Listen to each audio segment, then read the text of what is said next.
ساتھیاؤ، میں اور آپ آج کی اس بزم میں یہ پختہ عزم کر کے اٹھیں کہ آج ہم خود بھی اور اپنی اولاد کو بھی، اپنے دوستوں کو بھی، میرے والد گرامی فرمایا کرتے تھے جس سے دوستی ہو نا اس کی انگلی پکڑ کے دین کی راہ پہ لے آؤ، یہ دوستی کا حق ہے۔ اس کے لیے آپ بہت کچھ کرتے ہیں لیکن اگر اس کو دین نہیں دیا تو کچھ بھی نہیں دیا۔ کوشش کرو میرا دوست ہو اور جہنم میں جائے۔ والدین بچے کے مستقبل کے لیے کتنی کوشش کرتے ہیں، لاکھوں روپیہ لگاتے ہیں مستقبل ٹھیک ہو جائے، کرتے ہیں کہ نہیں کرتے؟ یونیورسٹیوں کے اندر، کالجوں کے اندر کتنی بھاری فیسیں بھرتے ہیں، کیوں اتنا کچھ کیوں کر رہے ہو؟ میں نے دیکھا بوڑھا باپ اپنی کمر پہ بوریاں لاد کے مزدوری کرتا ہے، مائیں اپنا زیور بیچ رہی ہیں کہ اولاد پڑ جائے۔ میاں اتنا کچھ کیوں کر رہے ہو؟ جی مستقبل ٹھیک ہو جائے۔ یہ مستقبل کتنا ہے؟ 20-25 سال کا، اور جو اصل مستقبل ہے اس کی فکر ہی نہیں کسی کو۔ اصل مستقبل تو وہ ہے، اللہ اکبر، بیرون ملک جائے بیٹا تو ماں کہتی ہے بس دعا کرو کہ میرا بیٹا خیریت سے پہنچ جائے۔ بیٹی کی شادی کرتی ہے تو ماں کہتی ہے دعا کرو کہ اپنے گھر میں اس کو چین مل جائے۔ کسی کا انٹرویو ہوتا ہے، لوگ کہتے ہیں جناب دعا کرو کہ اس انٹرویو میں وہ کامیابی سے گزر جائے۔ میں کہتا ہوں جب قبر میں اترتا ہے پھر کسی نے آ کر کبھی نہیں کہا کہ دعا کرو مشکل گھڑی آ گئی ہے خیریت سے گزر جائے۔ اصل امتحان تو یہ ہے، اگر اس امتحان سے گزر گیا تو کامیابی اور بامرادی۔ یہ تھوڑا سا مستقبل دنیا کا، اس کے لیے ہم کتنے پیسے لگا دیتے ہیں۔ سب کچھ اولاد کو آتا ہے، ہر شے فر فر پڑھتے اور بولتے ہیں، دعائے قنوت بھی نہیں آتی ہوتی۔ تو ہم اپنی اولاد کے لیے دین کا تحفہ اس کو کبھی نہ چھوڑیں۔ اللہ اکبر، کوشش کریں، محنت کریں۔ حضور نبی رحمت صلی اللہ علیہ وآلہ وسلم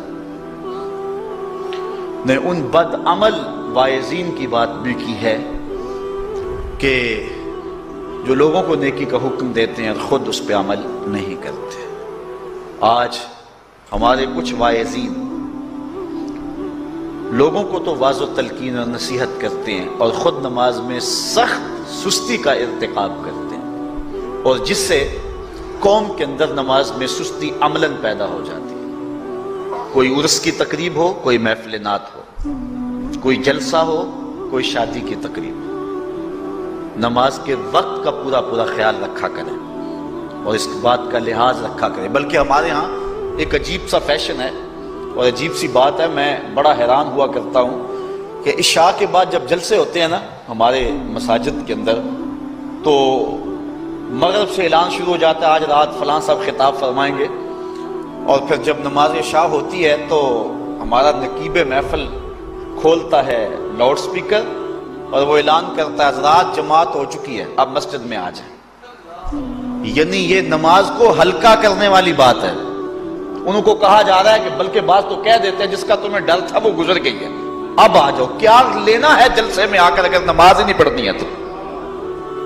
ممبر و محراب کے جو ذمہ دار ہیں ان سے جو ہے وہ عجیب و غریب قسم کی جو ہے وہ حرکات سکنات سرزد ہو رہی ہیں۔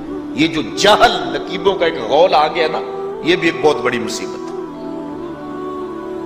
ایک تو بے تحاشا القاب، دوسرا دین کی روح سے ناشنائی۔ وہ کسی نے کہا تھا نا کہ پہلے حضرت غوث پاک ولی بناتے تھے، چور سے کتب بناتے تھے، آج کل ہم بناتے ہیں۔ کہا تم کیسے؟ کہا ہمیں پتا ہوتا ہے یہ چور بیٹھا ہوا ہے، کہتے ہیں غوث زمان اور کتب دوران۔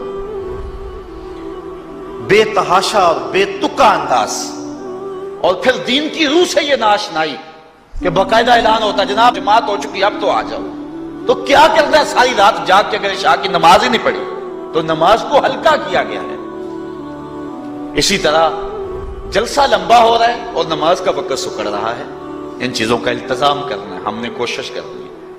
اور یہ بھی ایک مصیبت ہے کہ دربار بڑا اونچا ہے اور مسجد کے اندر جانوروں کی بینٹیں پڑی ہوئی ہیں۔ حیثیت تو مسجد کی ہے، دربار کی تو ثانوی حیثیت ہے۔ دربار پہ 3 کروڑ روپیہ لگا ہوا ہے اور مسجد میں چٹائیاں بھی موجود نہیں۔ اپنے بھی خفا مجھ سے ہیں بیگانے بھی ناخوش، کہ زہر ہلاحل کو کبھی کہہ نہ سکا کند، بات وہی کہتا ہوں سمجھتا ہوں جسے حق، میں ابلہ مسجد ہوں نہ تہذیب کا فرزند۔